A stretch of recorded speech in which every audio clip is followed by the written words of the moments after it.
Hey guys, good evening and welcome to yet another edition of our Make More Profit Masterclass. I remain your host and facilitator, Mokhtar Akinteye, the founder at The Paradigm. So last week, when we started our session, I explained to you the business transition stages, which are the conception stage, the visualization stage, and the realization stage. I also explained to you the business development stages, that is, the stages that every business has to grow through. Now, number one is the startup stage, the number two is the growth stage, number three is the maturity stage, and number four is the decline stage. The essence of our Make More Profit Masterclass, however, is to help you understand the processes that would make your business make more profit. And these processes are referred to as business development processes. Business development processes are processes that helps businesses to make profit and drive genuine business growth. So I went further to explain briefly the 7 processes that every startup must ensure they look into if they really want to make their business solidly grounded and profitable. Number 1 is budget formulation. Number 2 is establishing SMART goals.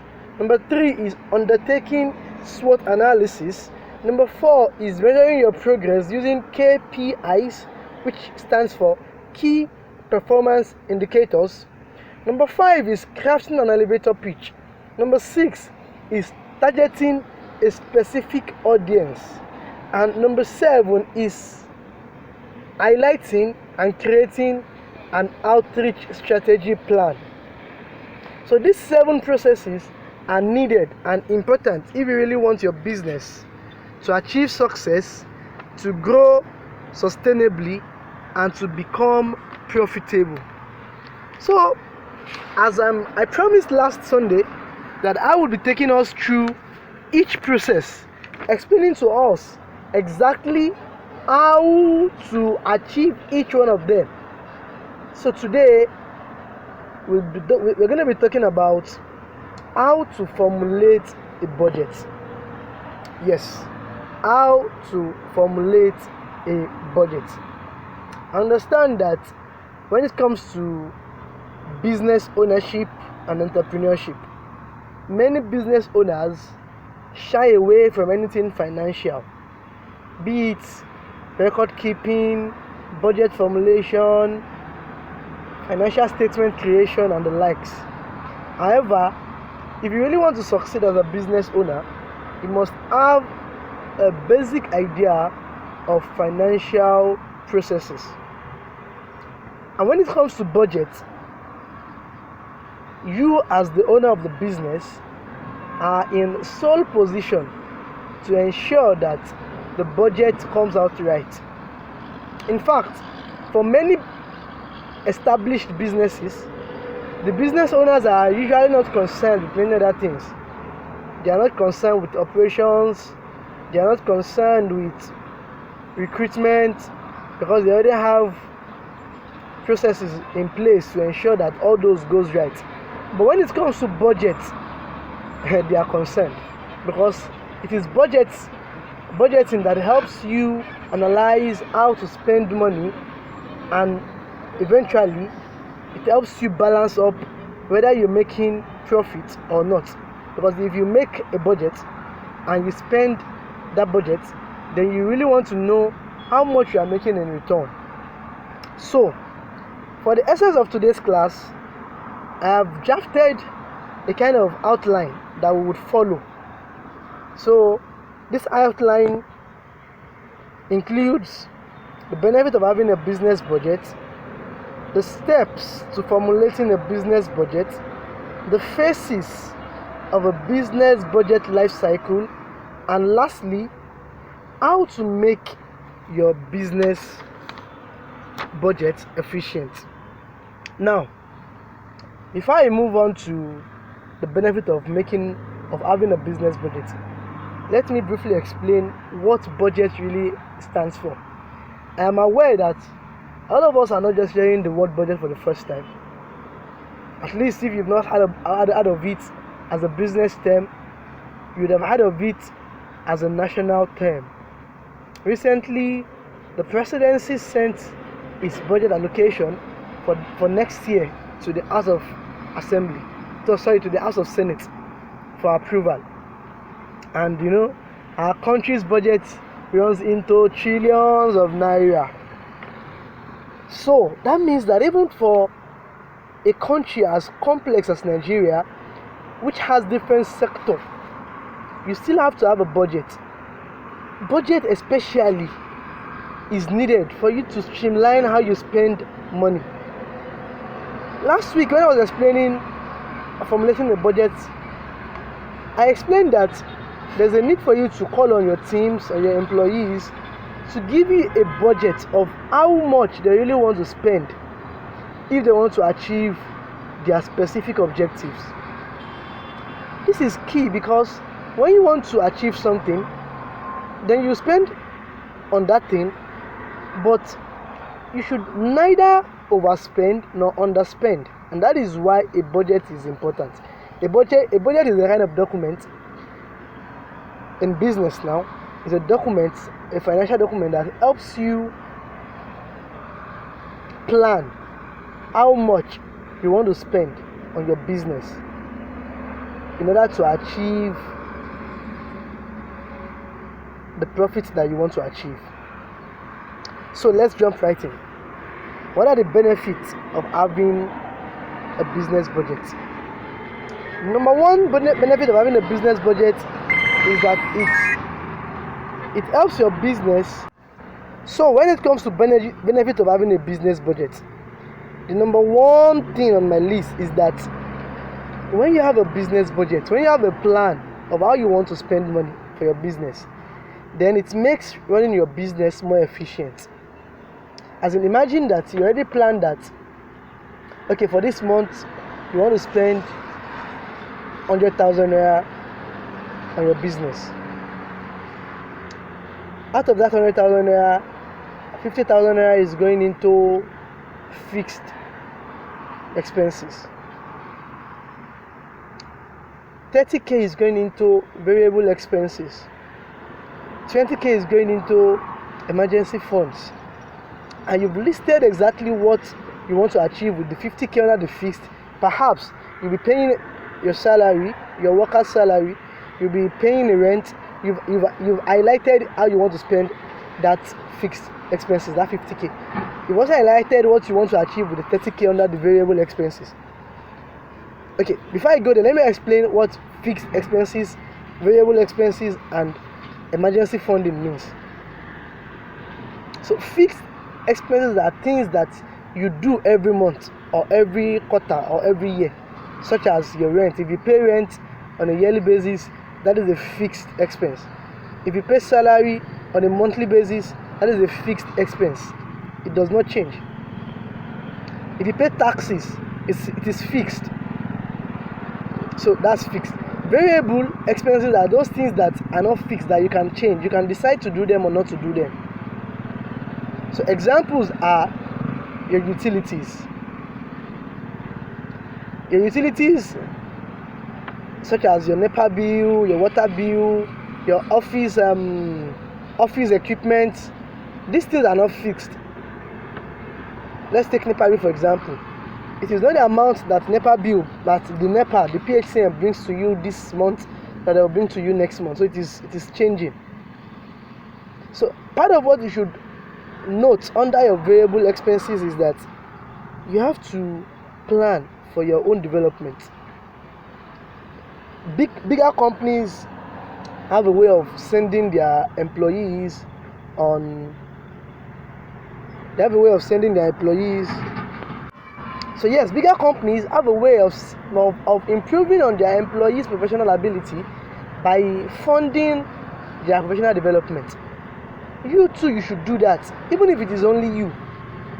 Have a certain amount of money that is kept set aside for you to keep learning more about your business.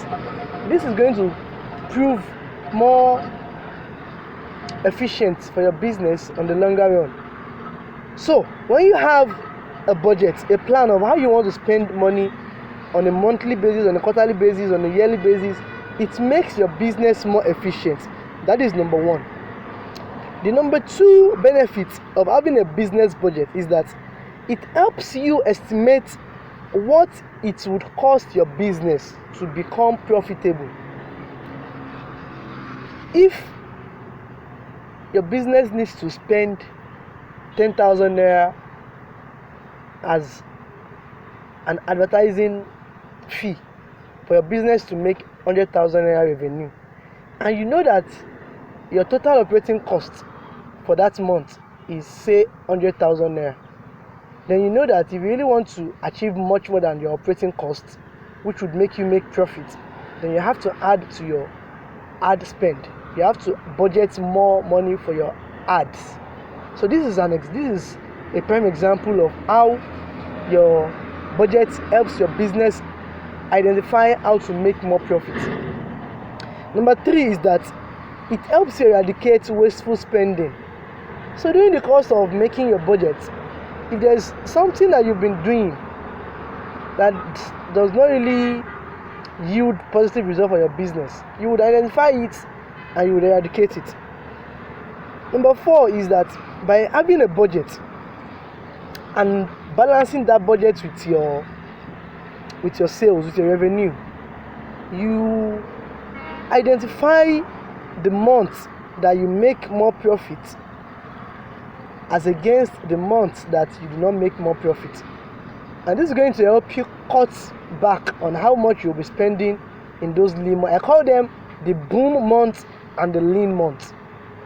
The boom months are those months that you make a lot of profit. The lean months are the months where you don't make much profit.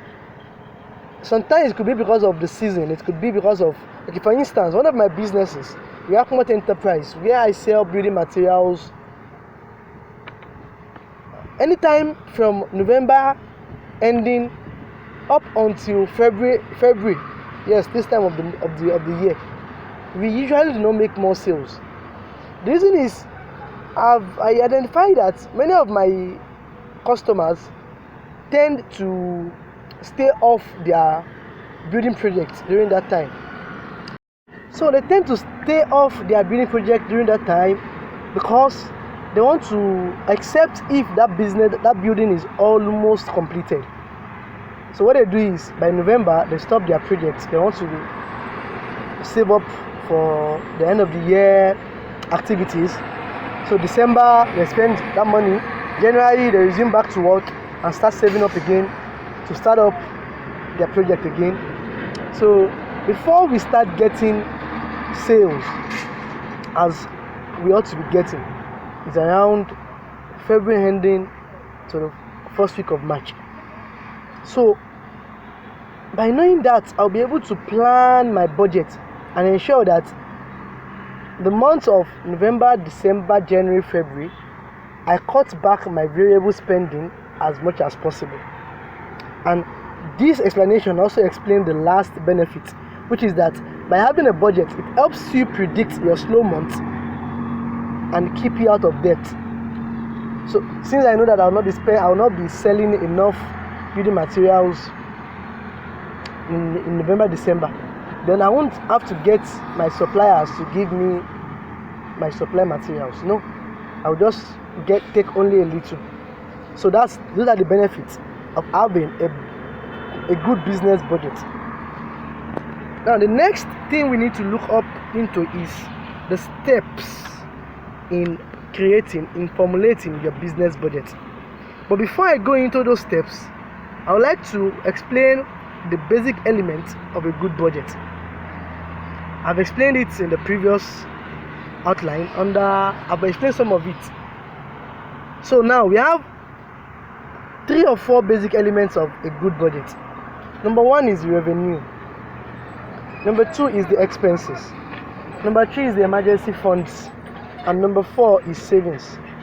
Now, revenue stands for every amount of money that comes into your business as income. You could have multiple streams of income for your business, and you could have just a single stream of revenue. I'm not talking about profit here. I'm talking about the amount of money you get from selling whatever you are selling. Perhaps a product, a service, an expertise, a skill, whatever you sell. The money you gain, the total money you gain from selling whatever you sell is your revenue. Your expenses. So these are the costs that you incur by running your business. So as I explained earlier, it could be fixed and it could be variable. Fixed are things that are fixed. You don't change them. You must pay them, perhaps on a monthly basis, on a quarterly basis, or on a yearly basis. So these are fixed. Examples are rent, salaries, taxes, insurances, and the likes. Your variable expenses are those things that are not fixed. So you don't have to. It is not fixed, but it varies from month to month, from year to year. So examples are your utilities, your office equipment, your professional development expenses, and the likes. So the third thing you need to know is your emergency funds. Emergency funds is a kind of is an amount of money that you keep aside for emergency purposes. Now, emergency does not really have to be a negative thing. Sometimes it is negative, but sometimes it could be positive. For instance, if for my building material supply firm, the place we use presently is an open space that belongs to the government. But let's say suddenly somebody just came up with an offer that, okay, if you want to buy this land, you have to pay this amount of money. At least pay this amount of money to tie it down, then you can pay the rest in installments. It would not be wise for me to bring out of my operating fund to buy that land or to secure that land. No, it won't be wise. And the similitude of this is like when we all secured admission into higher institutions, we were told to pay an acceptance fee. Very, very, maybe 20,000 back then. So this acceptance fee is not your school fees. Rather, it is a fee that shows that you have accepted the offer of admission. And unless you pay that fee, your admission will be forfeited in the next 2 weeks. So you have to have an emergency funding for your business. So anything could come up. It could be negative too, even though we don't pay for negativities, but it could be negative. So you have to prepare ahead. And these are all parts of the benefits of having a good business budget. So now, the steps to formulating a good business budget. Number one step is that you have to examine your revenue. Examining your revenue entails that you have to look back. If you are already an existing business, you have to look back on your business for the past month, past 3 months, past 1 year, and you yourself identify the pattern by which you make sales. Are there months where you don't make much sales? Are there months where you make massive sales? That's why you have to have a record. So examine your business revenue, how much you make so months.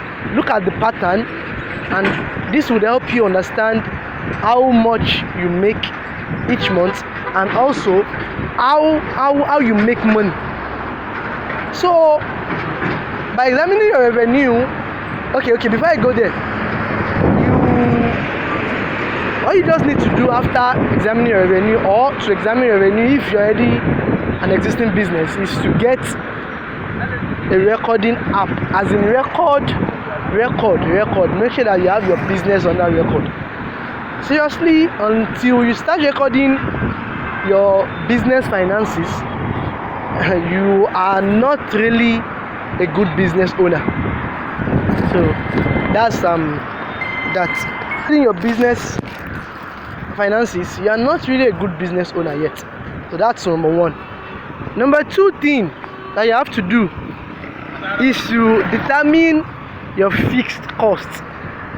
Your fixed cost also stands for your fixed expenses. I explained it earlier. So you have to identify what expenses do you incur every month that are fixed, as in you can't change them, you cannot afford not to pay them.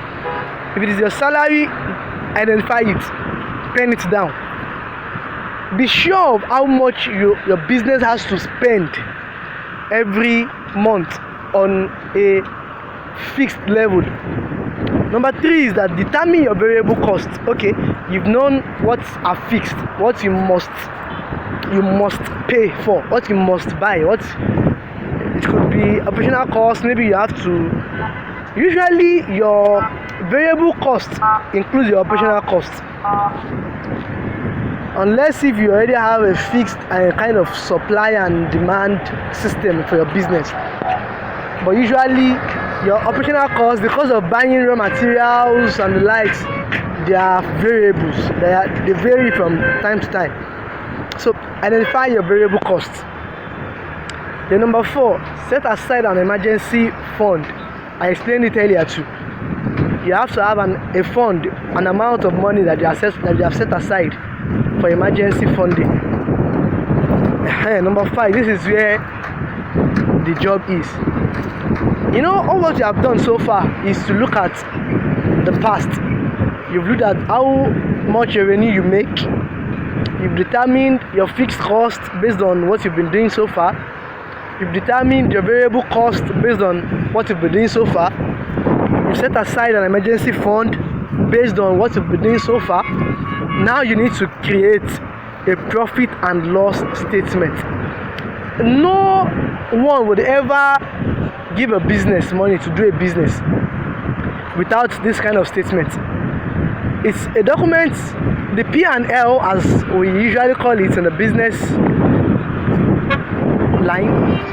P&L statement is a document that shows how healthy the finance of a business is.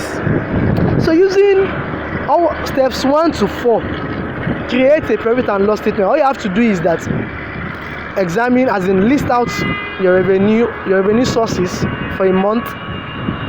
List it out. Total is how much have you made in the month, how much do you make this month.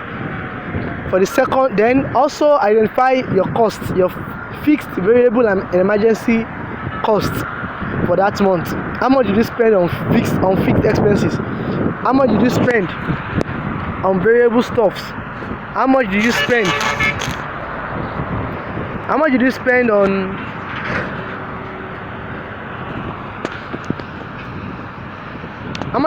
variable costs, and how much did you spend on your emergency funds? Okay, you've had your revenue, which is money coming in. You've had your total expenses, which is money going out. Then the next thing for you to do is to do a minus. You subtract your expenses from your revenue. So if what you have after subtracting your expenses from your revenue is a positive figure, that means that you've made a profit for that month. If it is negative, that is, if your expenses is much more than your revenue, that means that you've made a loss, and that is simply your profit and loss statement.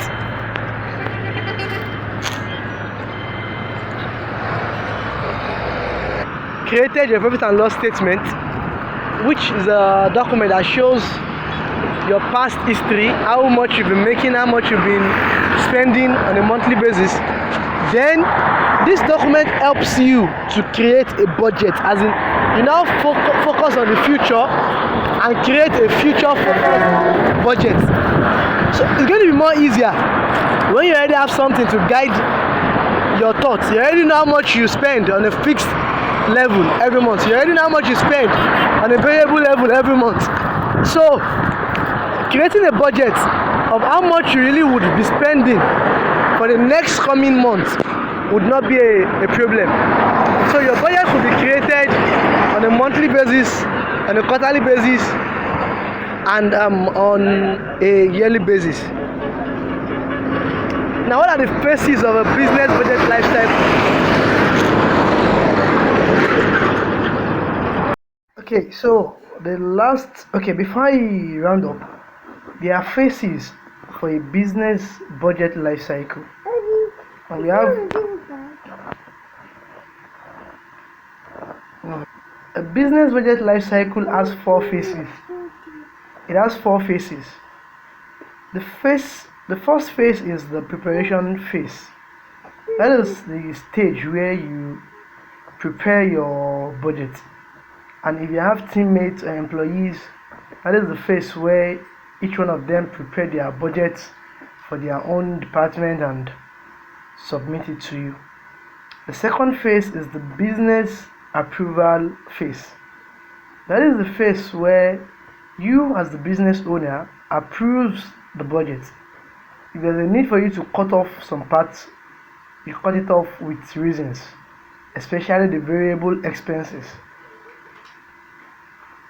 Then the third phase is the budget execution phase.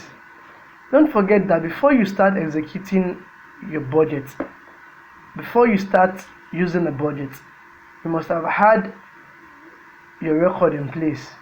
So the moment you go through your record, your revenues, your expenses, and you come up with a budget, you approve the budget, then you have to start executing that budget. So that is the third stage, the budget execution stage. The last stage is the budget evaluation stage. This is the stage where, or the phase where you evaluate the